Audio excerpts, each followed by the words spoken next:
예를 들면 배춧잎 투표지 그리고 일장기 투표지 요걸 좀 이렇게 좀 가까이에서 확대해서 비춰주시면 좋겠습니다.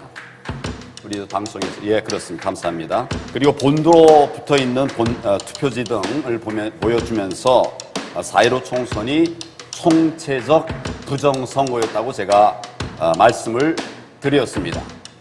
인천 연수울, 경남 양산, 서울 영등포 의뢰 재검표 과정에서 부정선거의 증거물들이 계속 쏟아져 나오자 법원은 급기야 10월 1일로 한 차례 연기했던 청주 상당구 재검표를 아예 내년 대선 이후로 또다시 연기해 버렸습니다. 4.15 총선 이후 120곳 이상에서 선거 소송이 제기되었습니다. 이 자체가 초유의 일입니다. 선거일로부터 180일 이내에 처리해야 하는 선거 사무를 법원이, 다른 기관도 아니고 법원이 계속 미루고 있는 것, 이건 정말 그 자체가 불법이라고 저는 생각을 합니다. 저는 대한민국에서 가장 오래 선거 사범을 수사했던 전문가입니다. 이런 제가 재검표 현장에 가서 직접 제 눈으로 확인한 쏟아지는 가짜 투표지들을 제가 두 눈으로 똑똑히 보고 확인했습니다. 한 번도 접지 않은 빳빳한 투표지가 최소 30-40%가 관내 사전투표지 이송 과정에서는 50분이면 될 거리를 여기저기 빙빙 돌아가지고 11시간 30분 만에 도착했다고 하는 이런 엉터리 기록도 있습니다. 또 선거인 수보다 투표수가 더 많이 나온 곳도 여러 곳 있습니다. 선거인 명부 역시 엉터리였습니다. 이미 돌아가신 많은 분들의 이름이 선거인 명부에 버젓이 적혀 있습니다. 한번 보십시오. 영등포 을에서는 134세 2명을 비롯해서 사실상 유령 인물인 100세 이상 투표 선거권자가 46명이 됐습니다. 이러한 명백한 증거들에 입각해서 저는 중앙선관위가 4.15 부정선거를 주도했으며 또 대법원이 증거인멸에 앞장서고 있다고 선언했습니다.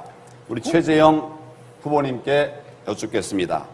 어제 최 후보께서는 페이스북에 4.15 총선 사전투표 검증에서 나타난 비정상적 투표용지들에 대해서 중앙선관위원회에 납득할 만한 해명을 촉구하는 글을 올리셨습니다. 솔직히 그 글을 보고 반가웠습니다. 그런데 그 후 얼마 되지 않아서 입장을 바꾸고 또 나중에는 아예 내려버렸습니다. 지난 4.15 부정선거에 대한 후보님의 명확한 입장이 뭔지 말씀해 주시면 고맙겠습니다. 네. 어제 제가 페이스북에 글을 올린 게 두 가지입니다. 하나는 선거 관리의 부실에 관해서 선관위의 납득할 만한 설명을 촉구한 내용이고, 또 하나는 선거 4.15 총선의 특히 그 사전 투표 관련해서 많은 의문들이 있지만 그렇다고 해서 정권 교체를 바라는 우리 국민들이 결코 투표를 포기해서는 안 된다. 그것이 두 글의 요지입니다. 그런데 다소 표현에 있어서 좀 오해할 수 있는 부분이 있다고 생각이 돼서 그것을 내렸고, 지금 말씀드린 게 저의 입장입니다. 예, 좀 더 분명한 입장을 말씀해 주시면 좋겠다 이런 생각을 합니다. 제가 몇 차례에 걸쳐서 지난 4.15 총선이 왜 불법 선거인가, 불법인가 라는 점에 대해서 자세하게 말씀을 드렸습니다. 이 판넬도 다 보여드리고 말씀을 드렸어요. 듣는지 안 듣는지 국민들은 알아듣고 계시는데 여기 앉아 계신 분들 중에 일부는 도대체 이 생각조차를 안 하시는 것 같아요. 제가 이야기한 것 중에 잘못된 부분이 있으면 말씀하십시오. 저는 평생을 선거사범, 간첩 잡는 일에 근무한 사람이고, 제가 선거사범 수사해가지고 뭐 잘못된 거 거의 없습니다. 정확하게 다 잘 처리가 된, 그래서 제가 선거사범 전문가다라고 말을 하는데, 이 부분에 관해서 잘 안 듣고 자꾸 이제 선거, 부정선거 없었다, 이렇게 말씀하시는 것은 좀 제가 말씀드린 걸 차분히 좀 보시고, 그리고 좀 그렇게 말씀을 해주시면 좋겠다. 4.15 총선을 조작한 범죄 집단인 중앙선관위에 우리 당의 대통령 후보 경선 과정을 맡기는 것, 저는 절대 용납할 수 없습니다. 도둑에게 집 열쇠를 어떻게 맡기겠습니까?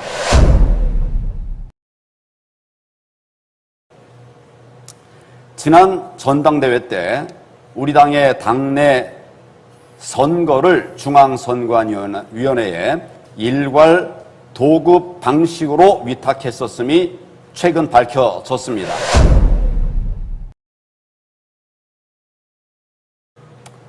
그런데 그 계약이라는 것이 당원 대상 모바일 투표, 또 ARS 전화 투표, 일반 여론조사 세 분야 모두 당은 업체 선정이나 관리 감독에 전혀 관여하지 않은 채 중앙선관위로부터 최종 결과만 통보받는, 말하자면 노예 계약 수준이었던 것으로 드러났습니다.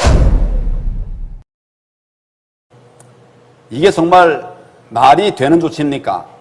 정확하게 내용을 파악하지 않고 대처를 하니까 이런 엉터리 같은 대처를 하고 있는 것입니다.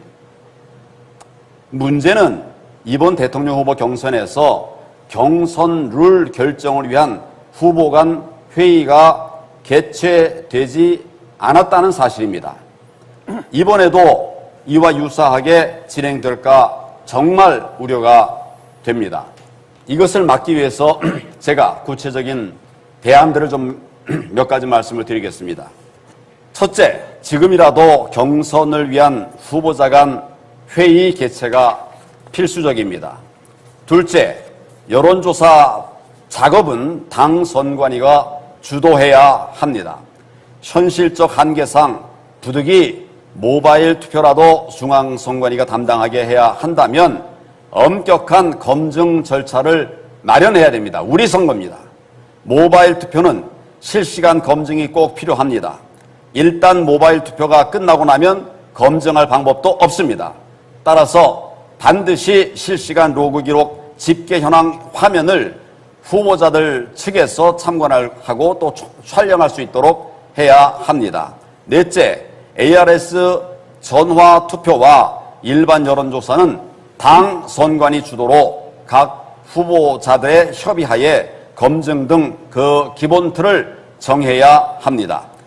다섯째, 여론조사 기초 자료인 당원 명부 역시 공정성을 확보할 수 있는 검증 절차를 마련해야 됩니다. 여섯째, 일반 여론조사는 통신사가 제공을 하고 있습니다.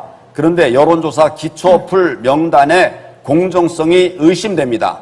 이걸 검증할 수 있어야 합니다. 지난번에 윤석열 후보께서 말씀을 좀 하셨다가 오늘 좀 다른 말씀을 하시니까 제가 묻겠습니다. 당내 경선 공정성 확보를 위한 저의 제안에 대해서 동의하시는지 아니면 달리 생각하신다면 어떻게 생각하시는지 말씀 부탁드립니다. 우리 황 후보님의 그 말씀에 대해서도 저는 깊이 공감을 하고 있습니다만은 일단 이게 또 시작이 됐는데 다시 또 이 룰을 바꾼다든지 하는 것이 어떤지 거기에 대해서는 지금 답변 드리기가 좀 그렇습니다만. 지금 시작된 것이 아니라 아직 시작이 안 됐습니다. 네. 이제 앞으로 있을 것입니다. 그렇기 때문에 잘못된 룰에 의해서 우리가 이 경선 해봐야 정해놓은 상대방이 정해놓은 틀에 따라서 우리가 되고 안 되고가 당락 결정되면 되겠습니까?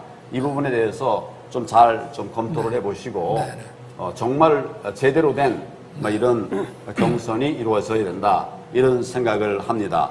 이 문제에 관해서 우리 최재형 후보님 말씀도 의견도 듣고 싶습니다. 네, 우리 당 선관위의 의견을 일단 들어봐야 될 것 같습니다.